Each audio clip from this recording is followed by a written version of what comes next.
From Tally to Cali, It's time to wake up. Wake up! Wake up! Warchant.com is your ultimate Seminole sports source. And this is Wake Up Warchant, presented by Corner Pocket Bar and Grill. One more corner pocket. Now here's Warchant.com's Aslan Hajavandi. And Corey Clark.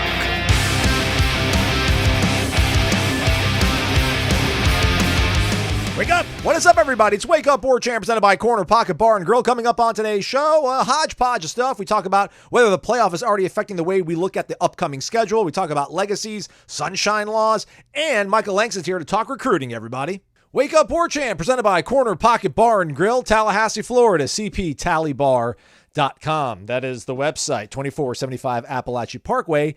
Physical address, everybody. Mondays, lunch special from 11 a.m. to 3 p.m., only $8.99.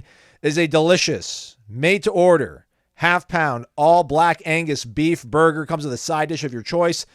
Lots of great options that include straight fries or curly fries, onion rings, potato salad, coleslaw, broccoli, side salad, tater tots, or freshly cooked potato chips. You also get lettuce, tomato, onion, and pickle on that burger of yours. Usually $12.99, but Bill's like, let the people have burgers on Mondays. I'll make it $8.99. Take advantage. Corner Pocket Bar and Grill. Delicious lunch specials every day of the week. Everything on the menu is great, and great things going on throughout the week. Tomorrow, trivia night. Corey, will you be there on Tuesday, throwing your weight around? Yeah, of course I will. Of course I will. Come on. If I'm in town, I'm at trivia at Corner Pocket on Tuesdays, gang. Let's go. All right, you heard it here first, everybody. Go hang out with old Sea Dog, Corey Clark. Warchant BOGO. That's coming up maybe 20 minutes from now. Hopefully, usually we kind of do that part of the show. In case you forgot, Warchant.com, Ultimate Seminole Sports Source, 5-star rating and review on the Apple podcast side of things. Thumbs up if you're listening to us on YouTube. We certainly would appreciate it. Recording this one a little bit earlier than usual. But Corey, how was your weekend? How'd it go up until the point that you and I started talking and doing the show? It was good. Went out with some friends on Saturday night. Chris and Lauren, friends of the show. Yes. Went out with Stephanie. Saw some live music. Had a nice dinner. It was a good time, man. It was a good time. How was your weekend? It was good. Very very laid back. Just did some stuff around the house. Finally getting my office/guest room kind of in order. It's had this full-size bed in it for all my friends to like crash when they come up here for games, but they've never come up for any games. So I'm like, I need to get rid of this thing. So finally cleared out the office, watch a bunch of football, basketball really mainly before we talked. Okay. My Lakers cashed out a little too early on a game. I caught them. Like, so Ira's very much a moralist when it comes to gambling, which is great. Like, these lines are handicapped and they're mulled over and they're fine-tuned to a certain degree that, like, there's like a gentleman's sort of, part of this thing of gaming and gambling. Like, hey, we're gonna put the line at this beforehand, and this is what it's gonna be, and you need to bet accordingly. I'm very much a live betting guy. So the Lakers were down by like 6 with 4 minutes left, and I think I had like 5-1 odds for the Lakers to come back and win the game. And I'm like, you know what? I think they're gonna do it. They owe me. I've lost so much money betting on the Noles and the Lakers here, right? But anyhow, they're up like 5 points with 30 seconds left. Goes overtime. They're up like 5 with a minute and a half left in the first overtime. Then it goes to second overtime. And I'm just like, I need to cash out. Let me see if they're going to offer me a way out of this. And it was like a 2.5-1 payout. I'm like, I'll take it. Oh, man. You should have hung with it. I know. Hang with them. I'm a coward. But yeah, that was the gist of the weekend here over at the Midtown offices. Again, 1% better, or trying at least. Great, Corey, looking at everybody talking about the schedule, I think everyone's had some time to digest it. You wrote a great column on it. Shout out to whoever from our social account tweeted, find you somebody that loves you as much as Corey loves this upcoming schedule. Some people out there nitpicking at it, but I think on the whole, everyone's come to sort of align with what you and I think about this schedule and the way it kind of laid out in terms of the way it's spread out in terms of the level of competition plus all the bye weeks you have. But are we already starting to see this 12-team playoff effect, Corey? Because a lot of people seem okay with 10-2. How much of people going and saying, all right, I see 9-3, 10-2, make it into the playoff? How much of like being comfortable saying 2 losses that your favorite team's going to have this early in the game is a product of either realizing all the roster overturn and churn that's happening, or is a lot of it this 12-team playoff where you're like, I will resign myself to 2 losses because I know that'll still get us into the playoff, which is ultimately where you want to be? I think it's more of the former. I don't know that it has – I don't think any of us have really come to grips with what the 12-team playoff season will feel like. I mean, we can guess what it's going to feel like. We have a good guess. But until we live it, we don't really know. Like, if Florida State loses to Clemson 38-35 in a great game and they're both top 5 teams, is it going to sting less to the point where you're like, man, that's a bummer, but where are we going? Where are we going to drink? Where are we going to hang out? Yep. Like, man, wasn't that an awesome game? Can't wait to see them do it again. Like, are they going to hurt that much less? Because they might. I mean, a lot of people listening to this are hardcore NFL fans too, and you're mad when you see your team lose a game in October. For about 20 minutes, maybe it sticks with you. I feel like college games, as we've grown up with them, those losses stick with you. Well, man, they stick with you for decades. Some of these awful losses. The wide rights we'll never forget. If it was a 12-team playoff in 91, that would be a footnote. Yeah, if you go and win a national title after you lose those games, like Alabama and Georgia, they don't even matter. Yeah, like the kick 6 and 13 is always the example I use. Like, if that had been played the very next year, Alabama fans wouldn't have been upset at all. They'd be like, well, we'll still be in the playoff. You know, well, if that had happened in 14 instead of 13, the reason it was so massive and immense was because it knocked Alabama out of the playoff completely. They could not win the national championship because of a missed field goal that was crazily run back for a touchdown. So I think when people are talking about going 10-2, but all that being said, I think people talking about going 10-2 and like pontificating about that and how they'd be okay with it, I think it's more about losing so much. Like, you've lost almost all of your offensive production is gone. So much of your defensive production is gone. And so if you can get back to 9 wins, 10 wins, in what this feels like has always felt like a gap year, I think people would be very, very, very, very okay is a dumb phrase, but I do think they'd be okay with a 2 or 3 loss season. You know, I don't 2 want more than 3, obviously. Right. I don't want to use the word fair either, but is it a accurate or a reasonable sort of footnote to look back on the way the 13 and 14 teams played out and to where Florida State is now? I mean, obviously you didn't win the national title, but just in terms of the inevitability, because it felt like after 13 and 14, after 13 really, that this thing was on track and was just going to be on autopilot, and you're pretty much going to compete for national titles every single year. You're going to be making it to the playoff. That, of course, did not happen under Jimbo Fisher, but you still were in that 10-2 range in the regular season. You would have been in a 12-team playoff. But how much of what happened those years, is there any parallel running now? The one thing that we couldn't ever put a value on was the personal life of Jimbo Fisher and how much that affected things. But I'm just kind of curious to see everybody resign themselves to 2 losses because I thought everybody would be on that same sort of inevitability arc that we were those 10 years ago, where it felt like this coaching staff has proven themselves in terms of just being so prepared for games, having great awareness, in-game coaching management, that you just like the way they line up with anybody they're going to play in this conference. Is there any parallels between where Florida State was 10 years ago to where they're at now that maybe they'll be able to actually capitalize and sustain that sort of run, or are they going to be on that 10-2 kind of arc, which would have been, great had there been a 12-team playoff 10 years ago? Yeah, I don't know. We'll see, right? That's the answer you were looking for. Next question. No, I think with Jimbo, the difference to me, living through both of those eras, that hit the beginning of his era and then this era with Norvell, is that Jimbo had much more benefit of the doubt when it came to his roster makeup. You knew by the recruiting rankings, number one, and the fact that he had been recruiting at that level, but well before Florida State. He was signing players and developing and evaluating players at an extremely high level when he was at Auburn and when he was at LSU. So you knew what he could develop NFL players, lots of them, at all different positions. He was very, very good at that, had a great eye for it. And got him to campus. By hook or crook, he got him to campus. So he had much more benefit of the doubt that, like, okay, Jameis and Cameron Irving and LaMarcus and Telvin, they're all leaving, But this next wave of dudes is going to be as good, or hopefully just as good, maybe not as Jameis, but he's got the next crop of future NFL guys coming. Now, that didn't play out that way, clearly, but we thought it was going to. Like, we thought, the backups, and, we always made that, the backups on the 13 team would have finished third in the ACC that year, the second string of Florida State. Well, that's not true. The top-end talent was incredible. The guys coming behind them were pretty good, but not special. So that we thought it was Alabama, right? We thought it was Alabama East. Yeah, kept getting all the 5-star wide receivers. You had Travis Rudolph, you had Ermon Lane. It's going to be fine. And it wasn't. Didn't quite work out that way. George Campbell, like all these guys that were supposed to be great that just weren't. Travis Rudolph was the best of that bunch by a long shot, but he still wasn't. It wasn't Rashad or Kelvin. Yeah, he wasn't a 5-star super duper guy. He didn't play out like that. He was a nice, solid 4-star player. Had some great games.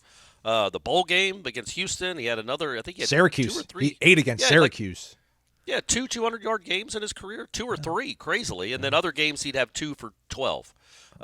But yeah, so Norvell hasn't earned the benefit of the doubt with his roster, building, because he just hasn't. I mean, the portal's different. And what I mean by that is when the 14 team ended, when that 14 season was over, you knew you were losing so much. Florida State still started the season like number 8 in the country, number 6 in the country, because they had been recruiting at such a high level, and I'm talking about top 3 in the country every year, that it was like, okay, they're rebuilding, or they're reloading. Norvell hasn't proven he can do that yet. And like I said, Jimbo never proved it. Once that wave left with Jameis, they went from championship contenders to 10-3 team for the next 2 years, and then he quit. So it's not like that proved out. I'm just saying that's what I thought we were going to see in 2015. I thought, okay, this thing is set for the long haul because of what he's been doing on the recruiting trail. Norvell has had top 15 classes, top 11 classes, not top 3 classes. If anything, if any of that made sense at all. That's why I think the difference is, but I also think there's a very good chance Norvell is going to have a better career here than Jimbo did. Yeah. We'll see. He probably needs to win a championship to say that with certainty, but I think they're set up for a longer haul now that we have hindsight of what Jimbo's tenure ended up being. So, like, did you feel better about Matthew Thomas than you do, Tomiwa Durojaye, like the guy from West Virginia? Because you're going with like a 5-star. Really? I mean, yeah. Yeah. I mean, well, because you saw flashes of that when he played. You saw flashes of greatness of greatness with Matthew Thomas. Like, oh my gosh, this guy is one of the fastest guys on the team. So we like to take we'll take flashes versus consistent production at this level. Well, but the West Virginia guy isn't the best example because he only played 20 snaps a game. Like, if you had asked me about the kid at Oregon State, okay, I would have had a different answer. Sione, I can pronounce his last name. I just can't. I can't remember right now. Lolole. Okay, there you go. All right, yeah, there. So I feel better about him because he's proven it. But again, I guess I think you just don't. Everything is an unknown. We trust that they brought in guys that are going to fit into the culture, and we know they brought in guys that have produced. At least some of these guys, half of the transfer portal guys, have produced at this level. The other half have not, and they're not surefire. I'm not saying that the way Jimbo had set it up in 14 and 15, especially I keep thinking about 2015. The way I think that team started, weren't they 7-0 before the Georgia Tech game? They start up. They were preseason number 10, by the way, which I thought they were a lot higher than that, but they were preseason number 10 that season. Yeah, which tells you a lot because when you look at that roster, other than Dalvin, there was really nothing proven at all. Like, the quarterback was Everett Golson. I guess that's correct. Okay. And they were 6-0 going into Georgia Tech. Yeah, so they started that season 6-0, and when they're 6-0 going to play Georgia Tech, who was horrible, that was their only ACC win of the year that year, was on the block kick. You're thinking, man, this guy might be the best coach in the country. Like, they lost all that talent from last year. They're bringing in Everett Golson. He's not even playing that well. They're going to end up replacing him with Smag, and they're still going to go undefeated. or they're going to come close to going undefeated, and they kind of did. They should have beaten Georgia Tech, obviously, and they were right in it with a really good Clemson team. Number 1 Clemson. Yeah. The week, 2 weeks later, or whatever it was. So they were very close to having a really good season, but the cracks started to show.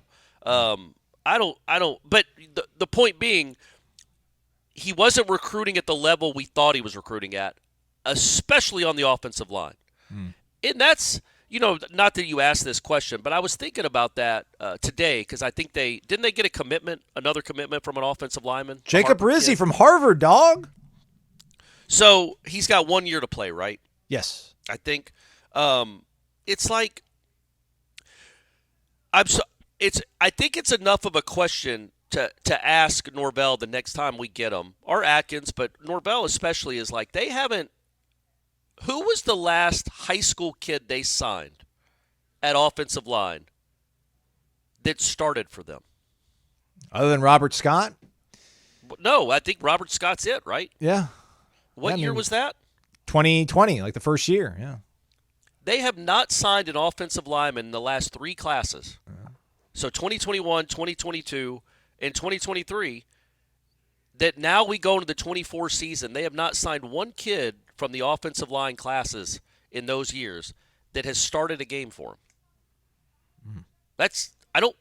Not That's great, not great. but they get kids from the portals there, though, Corey, right? I mean, don't we? They do, but again, they're getting like Jeremiah Byers isn't what we. He's a nice player. He's not a Marius Mims. Pickup. Yeah, he's not who Georgia had. You don't build great offensive lines like that, and part of it being they really like Robert Scott and Maurice Smith and Darius Washington. Those are homegrown guys. I get it. But you keep going and getting all these other offensive linemen from around the country. What's going on with the guys you're signing? Why aren't they developing enough that you don't have to go get a kid out of the portal? Why can't you develop guys here like you did with Robert Scott? Robert Scott wasn't a highly coveted kid. When coming out of high school, and he's the last one, and he was the first one you signed. You haven't. None of the guys of the last 3 years have been good enough in this coaching staff's eyes to start for their football team. Here we are going into year 5. And I like Maurice Smith and I like Robert Scott. Both of them have been hurt a lot. Robert Scott was hurt for most of this past year. They still didn't have anybody that started at his place that was one of their own high school recruits. It's odd, right? It's not encouraging, I guess. That's very Trickett-esque. Very Trickett-esque, right? And that was my parallel going back to the Jimbo years. He would get all these high recruiting rankings, but they were inflated because he was stuffing them with great defensive backs and great, at least we thought, great high school receivers or running backs. But the offensive linemen, they missed on so many of those guys. And look, it's a better world now where if you do miss on these guys you're signing out of high school, you can go get stopgap guys, Casey Roddicks, Jeremiah Byers, Jasmine Turnantines. You can go get those guys to play for you and play pretty well for you. But you're never going to have – I don't think you're ever going to have a great offensive line if you're not building from within. And so far, this staff has accomplished almost everything you could have dreamed of when they started in 2020. The one thing they have not done a good job of, in my opinion, is developing high school offensive talent or offensive linemen because, look, they have not had any new additions to that line that have not come from the portal since 2020. He's right, everybody. 2021, they recruited Rod Orr and Bryson Estes. Orr has since left the program. Gibbons was the portal guy they grabbed, and they got 2 years out of him. Then in 2022, Julian Armella, Jalen Early, Richardson, Daughtry Richardson, who's no longer with the program, Quayshawn Sapp, who's no longer with the program, Antavius Woody, who's no longer with the program, Kanaya Charlton, who's no longer with the program. They did get Dimitri Emanuel and 2 years out of him and Caden Lyles that year. And then this past season, they had Lucas Simmons, who I guess didn't have, maybe wasn't eligible for half the season or most of it, and then Andre Otto. So, well, I think he was banged up, wasn't he, Lucas? No, I think it was some sort of class trend, like the grades, okay. Not the NCAA clearinghouse, but I guess that kind of stuff or whatever, I think, to my understanding. So, Yeah, that 22 class, which that was everyone felt so good about. Because like Armella and Early and Richardson and Sapp and Woody and Charlton, you're like, all right, man, like they'll hit on at least 3 of those guys. Well, and I'm not giving up on Armella and Early. Like, yeah, but 4 of the guys are gone. Like that's not great. So yeah, because but isn't that's life? I guess as college coaches now is that if you don't show these guys within 2 years that they're a part of the plan moving forward, they're going to go try to be the part of a plan somewhere else. And when you keep portaling over them, that's what happens. The attrition is expected, but it's not expected to now go through. And look, my point is this would be the year if you believed in Armella and if you believed in Early, they would be they would have a spot on this in this line right now. But how many guys have they brought in from the portal? Offensive line, 3, right? 3 or 4. The kid from Florida, the kid from Alabama, this kid from Harvard. Yeah. When you keep portaling this much, to me it makes us think, man, you don't really like the guys that are on your roster that could fill in right there if injuries were to happen. No. That is the correct amount of guys that got out of the portal, by the way. Yeah, Richie Leonard, Terrence Ferguson, and then Jacob Rizzi from Harvard, who will be I think a summer enrollee because he's going to graduate. He wants to get that Harvard degree for some reason and then come down. And he's going to tell us how much better he is than us. Unbelievable. That's how those Harvard folks are, everyone. The worst.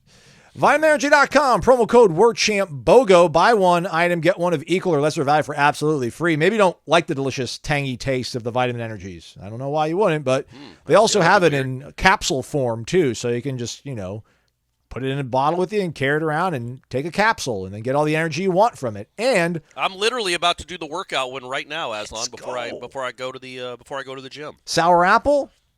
Yeah, of course. Don't be dumb. Delicious. What Corey's going to get in his one little bottle of Vitamin Energy is 260 milligrams of all-natural caffeine plus 42 milligrams of magnesium, 94 milligrams of potassium, L-arginine, L-carnitine, beta-alanine, and several other vitamins and minerals that I cannot properly pronounce. But it's going to make them feel great. It's going to give them a pump. It's going to help them burn fat. It's going to help them have a great workout. Workout Plus. That's what it's called. Give it a shot, everybody. Try. I think you'll like it. VitaminEnergy.com. Promo code Corey. WARCHAMP BOGO. All right, Corey. We're going to have Michael Langston join us here shortly to talk about Junior Day and other things of that nature. But a couple other things I'd written down on this little piece of paper in front of me to go over today. Let's go to the message boards. Our guy Mark, not Renegade Express, but he posted a link to a Mike Bianchi story, which was just thoroughly, just haphazardly destroyed and dunked upon because people just don't like Bianchi because he went to Florida and has been very anti-FSU over the years. But actually it was I thought a fair article that took shots at both Florida State and Florida in relations to the Sunshine State laws that are kind of being circumvented by both institutions. I want to get your feeling on whether that's warranted or not. The beef with Florida, I guess, apparently was Matt Baker over at the Tampa Bay Times had submitted a request to get any information or any correspondence between the University of Florida and the NCAA infractions office regarding the Jaden Rashada recruitment. He's now at Arizona State. He of the $13.5 million NIL deal that never happened. Apparently, Florida kind of, was nonplussed about it. I was like, hey, whatever, we'll see about it. We'll try to get it to you. Eventually, the Tampa Bay Times lawyers had to get involved so that they would submit the notice of allegations they got from the NCAA.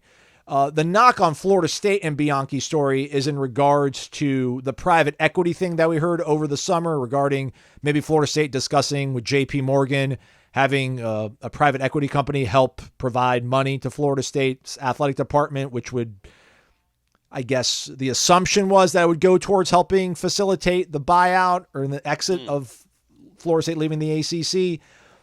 I just wonder where do we think the line is on some of this stuff? You got a little big J journalism still left in you there, but I think we all realize when it comes to local, state, federal government, there's always like a little bit of a shadowy element regards what they're telling us, and we're okay with that. Like we don't want to know all the ins and outs and intricacies. That's why we kind of vote some of these people in the office. You deal with it. I don't want to know what's going on.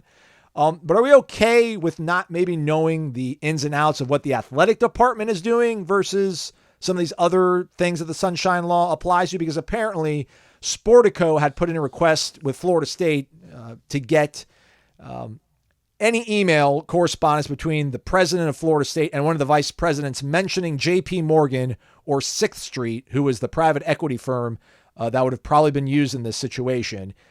And Florida State replied all the time, let them know, hey, it's going to take this amount of time for us to get it. It's going to cost this much money for us to give you the paperwork on it. But it's never ultimately materialized. But they were told, Sportico, by Florida State, that there were 1,100 potential emails that might have fit within those parameters of the president and the vice president talking about J.P. Morgan or 6th Street. And it's now been, 6 months almost of Sportico trying to get this kind of stuff.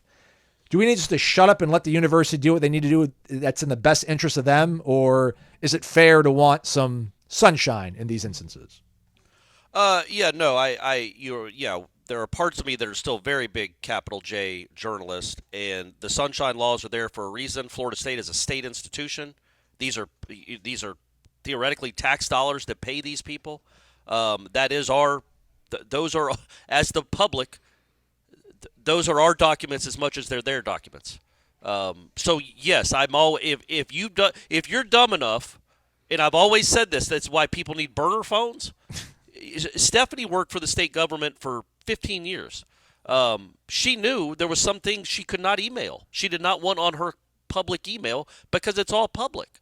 She knew, not that she was emailing, drug dealers or anything, you know what I mean? She wasn't doing anything nefarious, but if it was anything personal at all, she wouldn't do it on her work email because that's state property.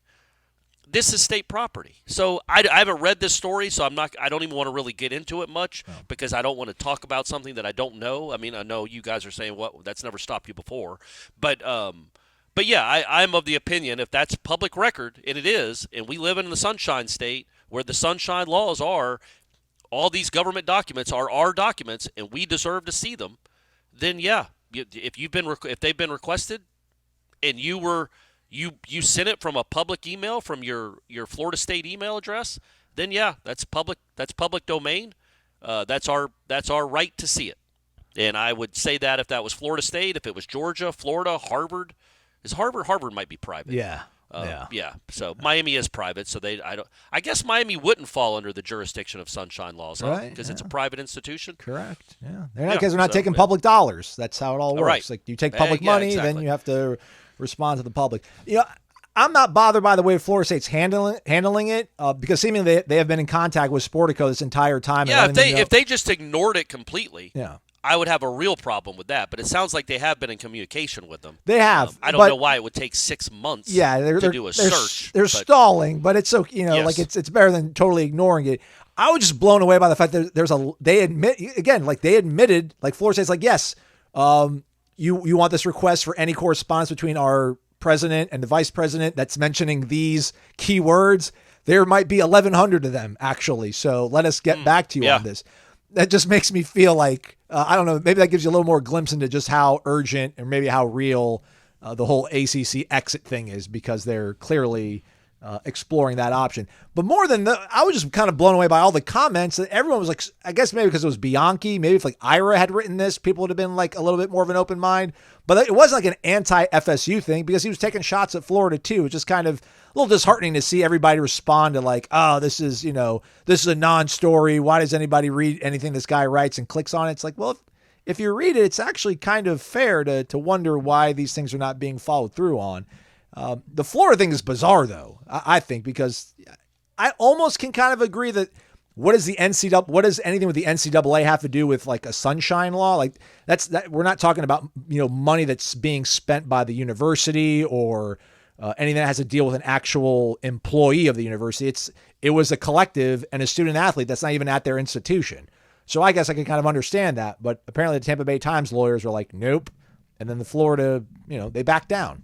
So that's the spine they have. And look, I won't get on this soapbox for more than 30 seconds, but it is what has happened. What has happened with the distrust in the media, and some of it is well earned, is a really slippery slope for this country, man. We are losing newspapers very, very quickly. We lost Sports Illustrated, for crying out loud. It's basically just BuzzFeed now. It's insane what's happened to that magazine. That was great sports journalism. We are losing great journalists in journalism.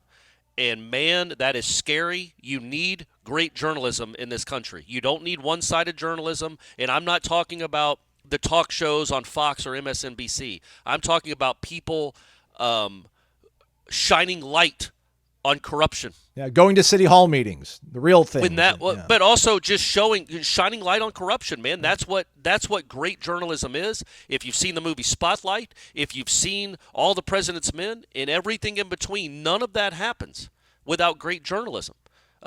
Think about that Catholic abuse scandal.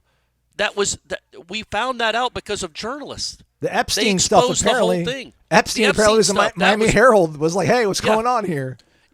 There's been so much good that comes from this, and we are going to lose that. So the point being, these laws matter, and they're there for a reason. Now, there's a lot of things that aren't as superfluous as Jalen Rashada's NIL deal.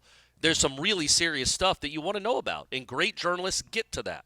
So that's what I worry about as we lose so much trust in the media, the news media specifically, that you're going to lose. Corruption is going to run even more rampant than it has because there's going to be nobody there to shine light on it because there's not going to be any good journalists. There's not going to be many good journalists left. What a great thought. It's not money. It's not a lot of money in it, which doesn't help. Leave us with a great thing in mind here before we get Michael Langston on to talk about things. But hey, one of the other horrible things to talk about on sports radio, sports podcasts, which by the way, Corey, I think we need to make like a category here. Like there needs to be podcasts, I think, and then I came up with this term myself. I'm going to patent it. Broad pods. Like broadcasts. I think there needs to be podcasts and broad pods. Because I'm trying to get us interviews, everybody. Okay. I'm trying to get us interviews for the Wake Up Warchant podcast. And I'm just not I'm not a self-promoter. I don't like being a self-promoter. I don't like reaching out to people like, hey, will you come onto our podcast? It's part of this. It's with this website. These are our numbers. We're better than everybody else. You should be on our show. We'll get you the most, spotlight or what have you. I feel like that's, I would delete that if somebody sent that to me, hey, Aslan, we're with the Michigan podcast and we're the #1 Michigan podcast in the country and blah, blah, blah. I'd be like, whatever, get out of here. But sometimes I feel you have to say that to differentiate yourself between all the other podcasts that maybe only 255 people download a month, So that's been sticking to my craw. But nonetheless, trying to get you folks interviews so I don't go on rants like that and then have to talk about maybe one of the worst things in sports talk, which is legacy stuff, Corey. So as we sit here and talk. I thought we were going to move into true crime. How about True Detective? There's some money in that. Some money in that, buddy. Why is True Detective called True Detective when these stories are clearly not based on anything in reality or based on any true stories? That's a good point, Aslan. It's a good point. That's terrible. It should just be called Detective. I guess, yeah. Made up Detective. Yeah, working on that, workshopping it. But Bill Belichick is unemployed. You're getting paid, though, I think, right? I think he's getting paid still by Robert Kraft in New England. Probably, I would think, yeah. Yeah, my violin's not going to play too loud out there. But is he really going to feel the stink of the post-break? How much of that is going to be part of the discussion around Bill Belichick? And I ask that because Nick Saban having retired, he preserved his legacy. He went out kind of close to being on top. Not like Tom Osborne, who literally went out on top, winning half that national title in 1997. Bobby's career being over as long as it has been over now, that's what makes me think about it, because when mid-2000s, Bobby Bowden was probably considered maybe the best college coach ever. And I'm sure there's some people out there that still feel that way. I don't think he's the best coach ever. I think he's one of the best. He's probably on the Mount Rushmore. But when he's got the wins record, no matter what the NCAA wanted to do with it, you're just kind of thinking to yourself, no one's going to ever stick around at one program as long as he did and do what he did. And that's probably going to cement him as the best coach ever. Well, then Nick Saban comes around and does what Nick Saban does. And you're like, all right, well, that's probably the only thing that could have happened to upseat or upend Bobby Bowden's claim to being the best. But is anybody really going to think about outside of maybe like the Florida State sphere? Do people talk about Bobby going out those last few years in mid-tier bowl games? I just feel like ultimately when you've created the breadth of work a Belichick, a Saban, or Bowden has done, as long as you don't have something like Joe Paterno off the field happening, that'll ruin your legacy. I think, Yes. no one's going to argue that Belichick isn't the best coach ever. Don Shula's Journalism, got more by wins. the way, journalism exposed that. By the way, just want to throw that out there. touché. The whole Joe Paterno. Yeah. Well, it wasn't. I should say the Sandusky scandal, but Joe Right. Paterno was certainly in the middle of it. Yeah, touché. Anyway, so yeah, about that. No, sorry, I didn't mean to interrupt you. No. Actually, I did mean to interrupt you, but I didn't mean to to throw you off the track. Did you have anything more? No, man. I feel like there's a certain level of greatness that you hit that, like, LeBron's probably experiencing it too. Like, he's not going to be thought of as the best ever, but he can not make it to the NBA Finals the rest of his career. Doesn't dispute the fact he's the number 2 greatest player ever. I just think you get to a certain level where these things don't matter. When it comes to Belichick or Bowden, I think Bowden now, when we're 15 years from his last season, which is crazy to say. That's crazy. It's been 15 years. We remember the 90s. That's what he's remembered for. That's his legacy. You don't remember 30 to – we remember 30 to nothing because we're Florida State fans or we're Florida State broadcasters. It's a Florida State podcast. But by and large, the overall sentiment is he was one of the best that's ever done it. That run was one of the best of all time, and he's looked upon very, very favorably. He did not retire in shame or scandal. He just, he wasn't as good as he was, and most people aren't. Belichick wasn't. I think the difference with Bowden, though, are other guys like Saban or Osborne or all these other great coaches. Especially college football, you can't be. It just the rules limit you to being tied to one person. Like Bowden won with 15 different quarterbacks. He won national championships with 2 different quarterbacks. He was in national championship games with 4 different quarterbacks. Belichick did everything with one guy. And if he doesn't, so I think it's genuine to ask, how long would he have been with the Patriots if Tom Brady wasn't his quarterback?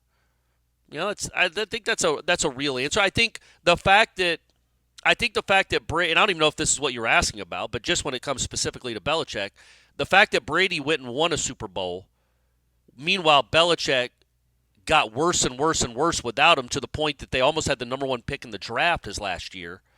I can tell you as a Falcons fan, I wasn't fired up about the prospect of him being the coach. Yeah. Is he going to bring back 31-year-old Tom Brady? Then, yeah, come on, if he's bringing him with him. But other than that, without a good quarterback in the NFL, doesn't matter. You are what you are, and he's had bad quarterback play. He's not a miracle worker. He's not a savant necessarily that can go win with just average dudes. He has to have he had to have one of the best of all time. And then it's like the Phil Jackson argument, right? Like, how good a coach was Phil Jackson? Obviously incredible.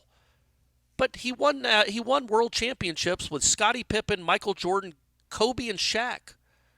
He didn't go and win them with Trae Young and DeJounte Murray. Future Laker, hopefully, Capella. DeJounte Murray. Yeah, he didn't win anything with Capella and Jalen Johnson.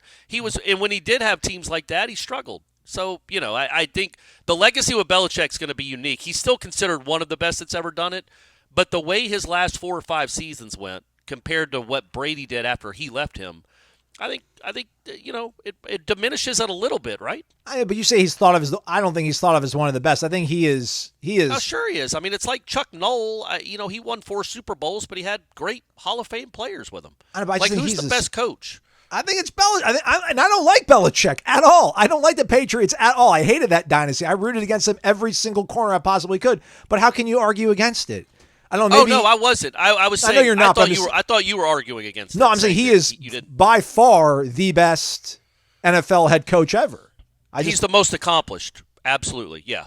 You know what I mean? Like LeBron will end his career as the most accomplished NBA player of all time. LeBron will have the best NBA career of all time. Best resume. He already has. Yeah, I wouldn't know. I don't know if I'd say he's the best. Right. You know what I mean? Like, I'm a Niners guy. Like, Bill Walsh was probably more innovative and had more of an impact on the way that the game of football was played than Bill Belichick has. But Bill Belichick's got more rings, man. So it's hard for me to argue. Like, I argued Montana was better than Brady, I think, up until like after the Falcons Super Bowl, then I'm like, all right, man, like I'm done. I'm cooked. I just don't have it anymore. Yeah, like yeah. Brady's great. Brady's the best that's ever done it. We'll see where Mahomes ends up, but right now Brady is the best that's ever done it. Although you could say, I've watched them both, Mahomes and Tom Brady at their peak, and Joe Montana. I think Mahomes is the best I've ever seen. But obviously Brady is the best that's ever done it because he's won the Super more Bowls. accomplished. Mahomes is more talented. Brady's more. Yeah, but probably right. And we were recording this before we see what Mahomes did against the Ravens. I hope he didn't throw 5 picks. Still doesn't change it. It doesn't, but it's not the right time to say that I think Mahomes is more talented than Brady if he threw 5 picks against the Ravens. But, so legacy, I get what you're saying with legacy. Talk of making it Florida State specific. What was Jimbo without Jameis? But that's what they point to, right, when it came to Jimbo. It's like he never won anything without Jameis. Well, Jameis didn't win that. It wasn't 1 on 11. Like, look at the guys that were on that team. And if Jacob Coker had been the quarterback on that team, they don't beat Auburn, but they probably win the rest of them. Yeah. He put together such a great team that the superstar quarterback just put him over the top. And so with Belichick, especially there in the start of it, the last 2 years, even when they were getting to the Super Bowl or winning it, it felt like it was a lot of just Brady's a magician. Yeah. He hides a lot of flaws. But Belichick was great at building a roster. He was great at keeping a good defense together, like getting maximum value for players. He was exceptional at that. And then he got to the point where he just traded every draft pick he ever had, which was weird. He kept trading down and trading down and trading down. It's like he didn't even like the draft. And now, New England is what New England is. But, yeah, man, I think legacy is always I think with hindsight, legacy always comes back to the peak. Like Willie Mays ended his career with the Mets. Hank Aaron ended his career with the Brewers. I think Joe Namath was with the Chargers. We don't remember, as we get further and further away, we don't remember the awful down years. Right. Like Dominique played for 5 teams after the Hawks. I just remember him windmill dunking in 1988. Mm-hmm. That's his legacy to me. That's the picture in my mind that sticks with me. Hey, and speaking of basketball, real quick before you talk to Langston, I like the way the Noles played on Saturday, man. They are an enjoyable team to watch. I know it's frustrating that they lose, but man, that North Carolina team is really, really good, and you made them fight like hell to beat you. You fought back twice after getting down by 10 points in both halves to take the lead in the first half, and then come really close to taking the lead again in the final couple of minutes in the second half. This team is likable because they do play really, really hard. And I know that's a dumb thing to praise when they're college athletes. You're supposed to play hard, but we saw what it was like the last 2 years when they didn't. This team really does play hard. They don't have a lot of shot makers, which is problematic in basketball, but they play hard defensively and they fight. And that's a really good thing to have in your culture and in your DNA, and that had been missing for about 2.5 years. Yeah, I tried to dial in for the second half. I'm like, all right, man, I'm going to sit here. I'm going to focus so I can intelligently talk about this on the podcast with Corey. And I watched the Lakers Warriors game pretty much start to finish too. It's just, man, it's just so hard to really. I mean, it just comes down to they didn't make your shots, and I hate talking about boiling. And I'm all about distilling things down to its most basic component. But I don't want to sit here every single time we have a basketball game so they make their shots. But it is crazy to me that they've got R.J. Davis, they've got shot makers, they've got guys that can create their own shot in offense. North Carolina, Florida State seemingly has none of that, but is able to go toe to toe with North Carolina. So is it just come back to the fact that they do play hard, so they're just able to find ways to crash the boards and get put back points? It's crazy to me. I can't. They turn you over. They're really good at turning you over. They got guys that get into passing lanes, deflect, steal, all that. They got called for way too many fouls, and most of them were earned. Some of them were not. I thought the problem was they didn't get the calls on the other end. Because Florida State does attack the basket, and they shoot a lot of free throws typically, and they only shot 11 in that game, and I think North Carolina shot 25 or so. 24. Yeah, and the last 4 were Davis at the end of the game. So it was a 20-11 disparity, which I didn't think. I thought it should have been a little more even because it wasn't like Florida State was shooting a bunch of fadeaways. They were attacking the basket and getting into the paint. They just weren't getting the calls. But North Carolina had a guy late who struggled for a good portion of that second half, I thought, but they had a guy late that went and made a play. Florida State has a guy kind of like that. They have two. They have Watkins, who can get into the paint and get a shot off and can play really well at times. He was horrible in that game, I thought. He was, I think, 3 of 12 and had 6 turnovers. He was not very good at all, especially compared to what he did against Syracuse. But he's a guy that can get you a bucket when you need one. And Spears is a guy that it can at least get you a decent shot. He's not going to make more than he misses. He's going to always miss more than he makes. But he can get hot, and he can get you if the possession is winding down. He can free himself up for a makeable shot. All the other ones, yeah, they're not. They don't have a post presence. Baba's still learning and growing. He didn't play well in that game either. He played well defensively at the end, though. He was critical at the end defensively. But yeah, and it's funny when you look at the roster they have. The only guy they lose off this team is Darren Green, and you're like, oh man, the way they're playing right now, the last month, you're like, man, they're probably not gonna make the tournament. They needed this win to get to the tournament. There aren't enough. They're not gonna win the next 11 games. But even if they win 8-3 in the next 11, which is a tall ask in the ACC, they're not going to be big enough wins, I don't think, to overcome the start of the season. So they probably won't get in the tournament, but they could potentially bring back their entire roster except for Darren Green, which is like great. You're like, man, they're building something. I really do like some of the parts that they have here. They have a lot of different dudes that can do some different things. They got nobody that can shoot. Darren Green can shoot. Nobody else can. Watkins made a couple threes. Primo made, I think, a couple of threes, but their numbers have been really bad all year from three. Worley doesn't even shoot them. So Chandler Jackson doesn't shoot much. Their guards aren't guys. Their guards and wings. In this era of college basketball, you've got to be able to make some threes, and that's why North Carolina won that game. They had Davis made a couple, I think. The Ryan kid made 3 in the second half. The Ingram kid, who had 17 rebounds, also made 3 3-pointers. They have different guys, and they shoot well typically. They're good shooters on the season. They didn't just get hot for this game. Florida State doesn't have that, and that's the one thing they're missing. But, man, they're not missing a lot else. They do play hard. They play for each other. They do typically do a good job rebounding. North Carolina and Clemson are bad matchups for them. Those guys are big and physical. Florida State doesn't have that. But they really do. They scramble. They contest. They get out and run. They just don't knock down shots at the rate to be an elite team. But maybe go get a couple guys next year, Leonard, and next year could be really special. Oh, he's going to come back? Oh, I think, yeah, that's one thing that I think has, I mean, unless it falls off the rails, which I don't, the stuff they do well isn't stuff that typically slumps. Like, a good shooting teams might go a week or two where they can't make any shots and they're going to lose. Well, Florida State doesn't make shots anyway. So if they, you know what I mean? So that's not something that'll fall off a cliff. They win despite their shooting. So I think the fact that they do typically do a pretty good job on the offensive glass, they create a lot of turnovers, they play good defense, they get out, they get points, they're balanced scoring. That stuff doesn't slump. So I do feel like they're going to win, I don't know, they got 11 games left. I think they're going to win at least 6 of them, which gets them to 18 wins. In the way they played this last month, it's not hopeless. Man, I am telling you, that Lipscomb game, following the last 2 years that we had seen, I thought it was hopeless and pointless, quite frankly.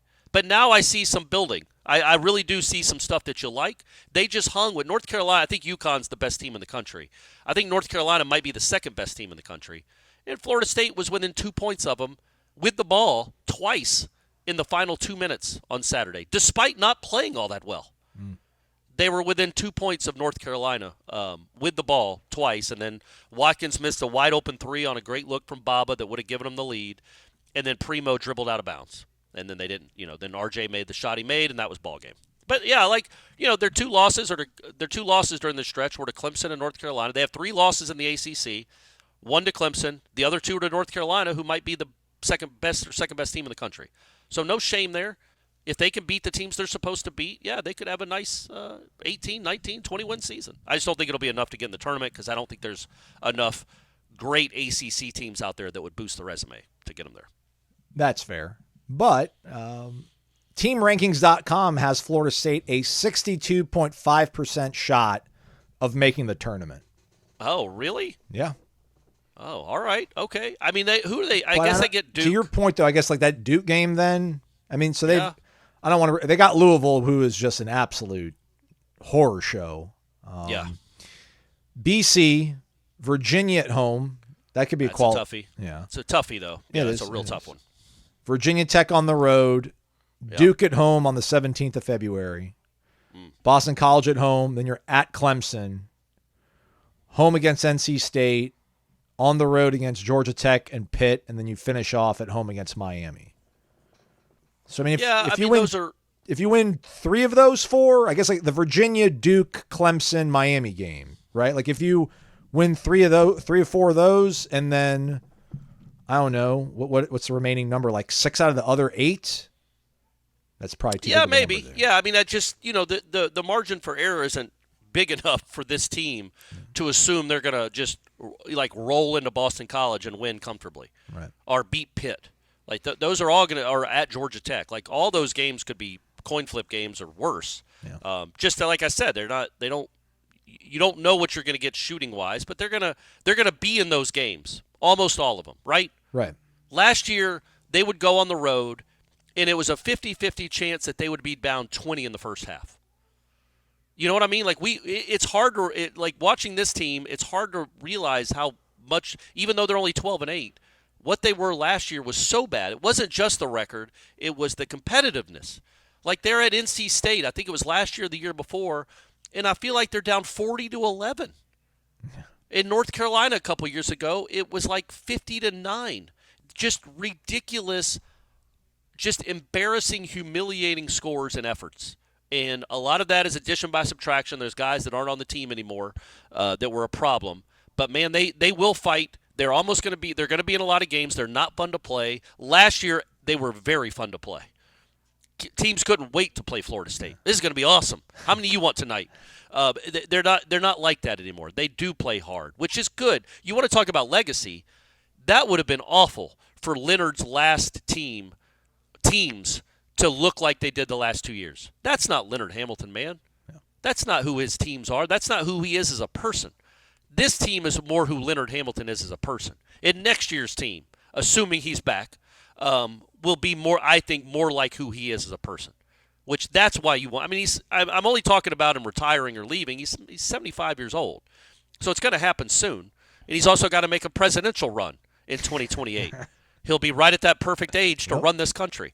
So he will be retiring soon. I'm happy that, man, this team fights. They're not a great defensive team, but gosh, they try.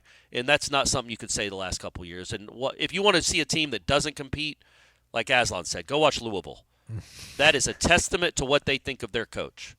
And this team respects their coach. This Florida State team respects Leonard Hamilton and plays hard for him, at least. All right, let's talk recruiting with Michael Langston. But first, MyBookie. MyBookie.ag, promo code WARCHANT. You use that when you sign up for the first time. You get an instant cash deposit bonus. Super Bowl is set, everybody. This whole show was set for a while. And then I had to come back and re-record this part because you poor Lions fans, I don't know how, but you found a way to squander that 17-point halftime lead. Had the whole thing recorded. Oh, we got a Lions-Chiefs Super Bowl. Midwest, let's go, stand up. Nope. We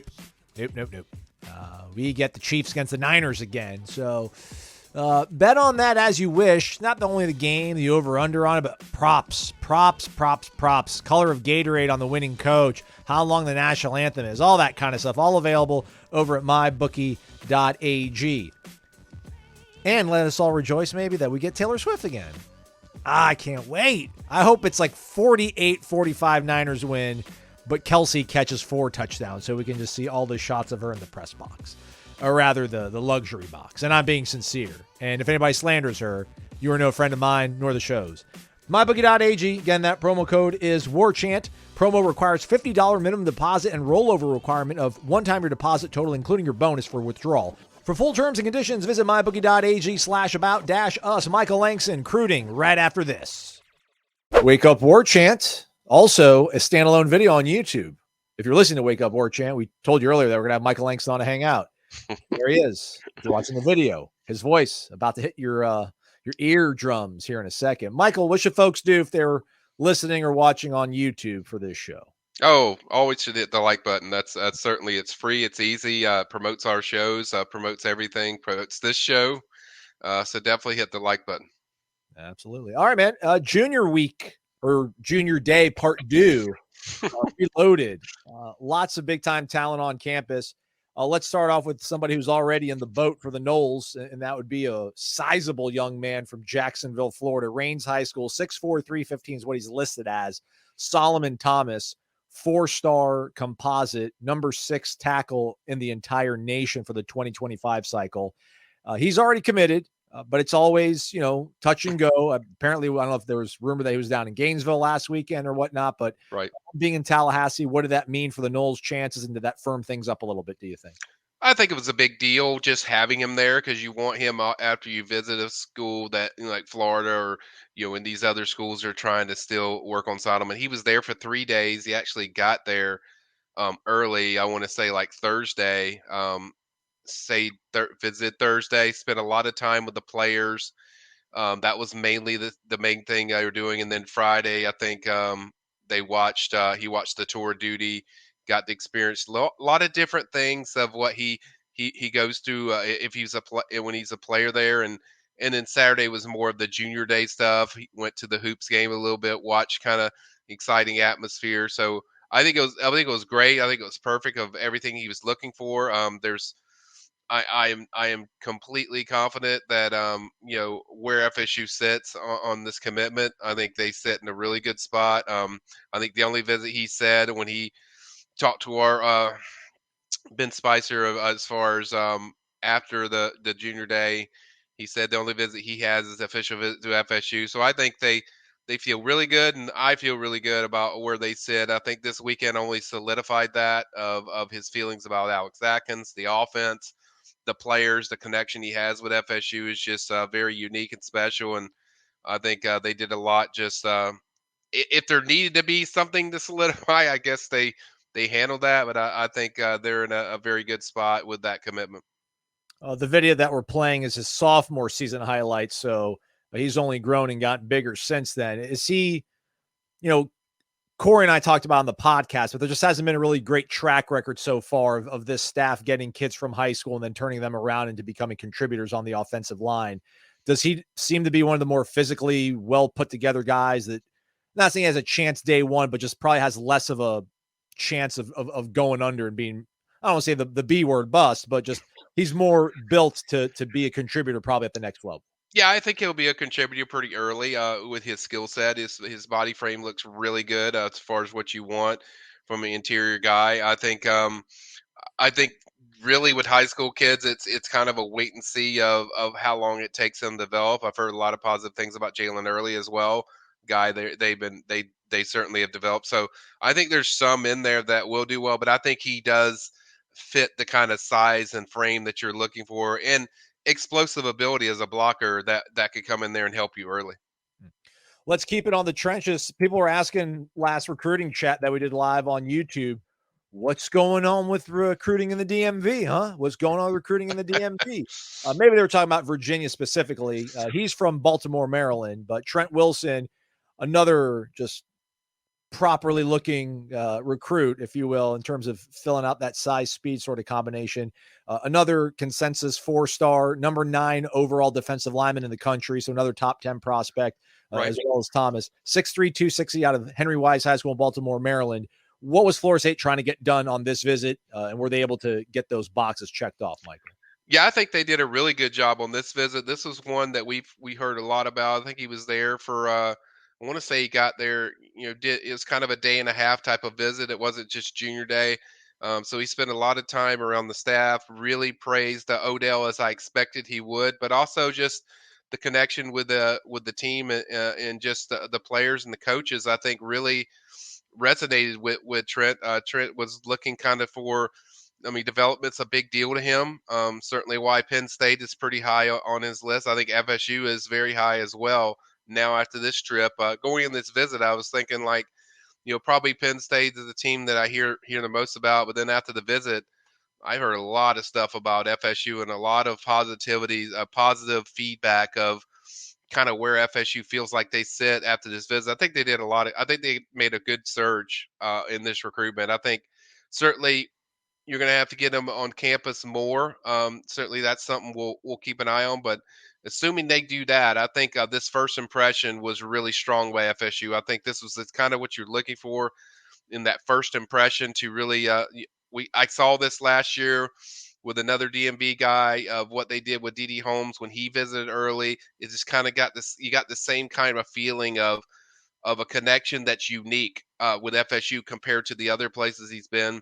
And this is kind of a visit he's been coveting to taking. So there was a lot of at stake as far as if the visit would match what he was hoping, and I think it exceeded kind of what he expected as far as FSU. And I certainly think they've now put them into as a major candidate and a major threat in this recruitment.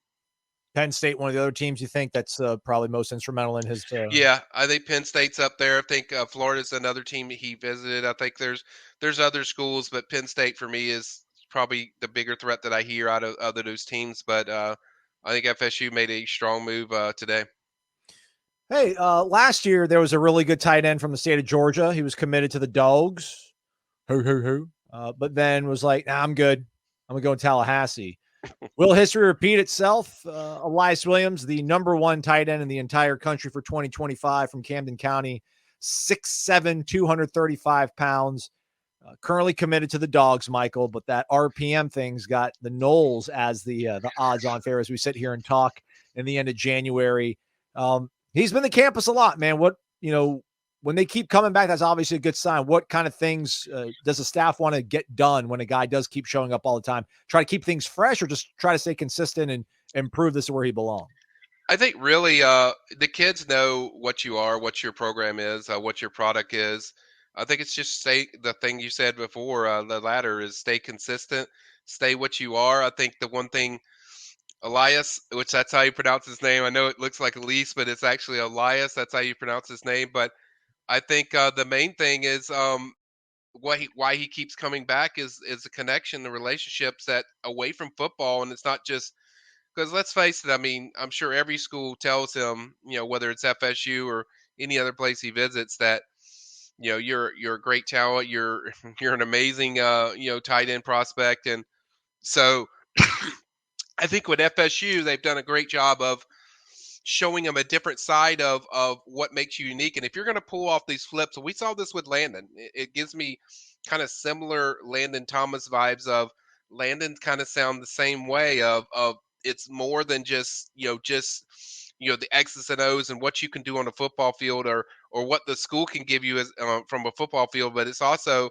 how do you connect with these guys? Can you see yourself there if you weren't playing football? And I think that's a big reason why Elias keeps coming back. He's very comfortable there. It's very relaxed. Heard the same thing out of Landon a year ago. Now, it'll be a little tougher because Landon grew up an FSU fan. Landon's also only 40 minutes away. Camden's probably, I'd say, 4.5 hours or something like that. So, the distance isn't as logical, and he didn't grow up a fan, but there's something that keeps bringing him back. This kid's visited FSU I think 4 times last year. He's already said he's coming back for our spring practice. He's definitely going to officially visit FSU. FSU was the only team that he mentioned that he definitely would officially visit. Didn't even mention Georgia. So I think it says a lot about what they're doing, how they're chipping away in this recruitment, and it's certainly one that the more you get them on campus, the more the chances with FSU increase. And I think certainly they're a valuable threat and a strong threat in this race. I don't think it's as cut and dry like it was with Landon, but I think they're certainly chipping away, and certainly they are a school that Elias told me personally, like there's a unique connection and relationship with FSU that isn't there with a lot of other schools as far as just how he feels around the staff. He knows a lot of the staff. He's around Alex Atkins a lot. He's around obviously Chris Thompson. That's the tight end coach, and then certainly Mike Norvell. And so it's a combination of relationships with everybody. So it's certainly having a pivotal point in this recruitment of having FSU certainly trending in a possible way to potentially do it again. What do they got to do, you think, to land the plane, though, ultimately, Michael? I mean, we know, we can talk about momentum and guys being maybe flipping in August, but ultimately you want December to be the end game really for you. I guess, what are your feelings on it? What do you think does the staff have a pretty good idea what they have to do to make sure they pull it off in the end? Yeah, I kind of asked the last what else would you be looking for, and he just mentioned I really loved what I saw from them last year. I want to see. I think it's more consistency of what they did on the field. I think if they continue to do that, I mean, think the relationships are so strong. That part is done. I think it's really just showing a vibe of, can this team be in a consistent top 5 program for a long haul? Is it a 3-year window or a 2-year window? I guess what they did the last 2 years, or is it a situation where FSU is going to be top 5 again, or top 10? And I think if they do that on the field, it's going to have a strong effect in this recruitment. So if you're going to talk about landing the plane, I think that would potentially fall into that category of landing the plane. Going to mix it up on you here, change the plans of what we're going to talk about, Michael. But there's some receivers that are out there. You should go to the PRB, everybody. Be a member of warchant.com. You can go check out all this stuff in written form, easy to digest. You don't have to sit through 10 minutes of me blabbering to poor Michael. But we're talking about elite prospects right there, right? Thomas, top 10 offensive lineman. Right. Wilson, top 10 defensive lineman. Elias Williams, number 1 tight end in the entire country. Then, we see a 3-star. And we're like, what's going on the 3-star there? Let's talk a little bit about Lagonza Hayward. He's a defensive back, 6'1", 196 out of Lyons, Georgia. The teams on the screen don't look great. Georgia Southern, South Carolina, Florida, UCF. Doesn't even have a star ranking in our network right now, but I don't want to call him the next Shaheem, but what are some of the good vibes? Maybe not so much about what Lagonza felt when he was on campus, but maybe what you're hearing about the way he's being evaluated that makes you feel good about his, worthiness to be a part of this 2024 class, or 25 class rather, if everything works out. Yeah, I mean, he is first off the hook. When you look at this kid, I mean, he is stacked. For a DB, I mean, he looks really impressive. The height and the weight checks out as far as me seeing him in person. I mean, he has those broad shoulders, the physicality you look for, the strength. The frame that you look for as a DB, and he's a guy that can play either safety or corner. I think those teams you see on there will change greatly, in my opinion. I think this kid's a gem, and I know, based on the people I talk to from my FSU circles, this is a guy that they are very high on. Like, they are very high on. They offered him, either during the junior day or afterwards. Tremendous athlete, can do a lot of different things. They don't even know. I don't even know if FSU knows the exact position they like him, but I think for me is the instincts, the be able to, his ball skills just jump off the charts to me when I watch and studied his film the night before the junior day. I just really like what I see, and I think Surtain is really high on this kid. That's kind of the perception I get. Doesn't mind to strike you. Doesn't mind to strike you as a safety, but also you can put him at corner, and he can certainly make plays. And then as an athlete, he just makes plays. I mean, you can put him at receiver. As we watch some of these clips, he's just one of those guys that's what you call just a playmaker. So I think he's one of those guys that we will see blow up as the season goes on, as far as rankings and teams and schools involved. FSU's a dream school, so that was one of the dreams as far as landing this offer. So that was certainly very pivotal to getting an offer this early and getting on him before this thing blows up. And FSU does a really good job with that stuff. I mean, we've seen that over the years where they're in there before anybody, and it really it helps them win out late in processes of recruiting. And I think this is another one that's going to be very high on their list. They also had Caden Gordon, who also visited. He's a talented cornerback, 25 class as well. He's a guy that I do think there's a possible pursuit there. You'll see, but Lagonza was the one that I heard the most buzz about. There's just a lot of excitement around his game in regards to the push from FSU. Yeah, man, that was good film, right? That was physical. That was fast. That was finding out where the ball was and triggering downhill really quickly. Yeah. So, all right. Maybe no stars, but keep an eye on that one, everybody. Good stuff Yeah. right there from Michael. All right, there's plenty more over at the PRB, right, Michael? This is just the tip of the iceberg, huh? Oh yeah, we got tons of stuff. I did a wrap on Saturday night. People can look at it. I go through all the prospects that I'm hearing and how the visits went. This is just a small tip of the iceberg of stuff that we covered. Certainly, I still have. I think we just recently posted the story on the 2 receivers that visited, Derek Smith, Quincy Porter. You can read all about that. It's on our front page. So go check that out. And then also you have another junior day this weekend, the final one, I think, in the spring. And then, it's going to be some very talented prospects that'll be certainly in attendance for that one. And then we still have the defensive side of the ball, my 2025 hot board that's coming up. So a lot going on, guys. Like a lot stuff it's going to be popping in the next few days. When does Michael stop working, you wonder? After next weekend. Yeah. After next weekend. Go have a date night with your lovely wife, Michael. We appreciate you taking time out and hanging out, man. No problem, buddy. And that is a wrap for the show. Thanks again to Michael for his recruiting insight. Corey will be working on an interview with Coach Lonnie Alameda, so be on the lookout for that later this week over on Warchant, probably the YouTube channel, and most certainly within these 4 walls that we call Wake Up Warchant. Lots going on recruiting-wise. Michael only talking about a little bit of it, so head over to the PRB to get the latest on all things recruiting. Also, tomorrow, we will get to speak to 4 newcomers, so this will be fun. We'll get Malik Benson, Devontae Brown, not Wake Up Warchant, which it should be, really, right? Again, we talked about it. There's different kinds of people, different kinds of audience size. Ours is pretty good. But nonetheless, everybody will be able to get a hold of them, which is cool. That's fine. Not complaining. Just having some jokes on a Monday, everybody. But tomorrow we'll get to speak to Malik Benson, Devontae Brown. He's the safety from Miami. Benson's a wide receiver from Alabama, number 1 JUCO receiver that Alabama had last year. We'll get Jalen Brown. He was the top 100 receiver from Miami that went to LSU. And then we'll get, I guess he's TJ Ferguson. I thought it was Terrence Ferguson, but it's TJ Ferguson, and he is from Alabama, as we all know. So we'll speak to those 4 young men on Tuesday. We'll have all those interviews up on the website as well. And one other piece of housekeeping before we leave. Jacob Rizzi actually has 2 years. I should have known that. He redshirted his first year. He only played like 2 games. The last 2 years, he started every single game for Harvard. So he actually does have 2 years remaining. Just want to let you know. We know. Delete the comment speaking bad about us now, please. Again, for Michael and Corey, I'm Aslan. Thank you for listening to this edition of Wake Up Warchant presented by Corner Pocket Bar and Grill. Jeff Cameron Show, 1 to 3 o'clock. Check it out.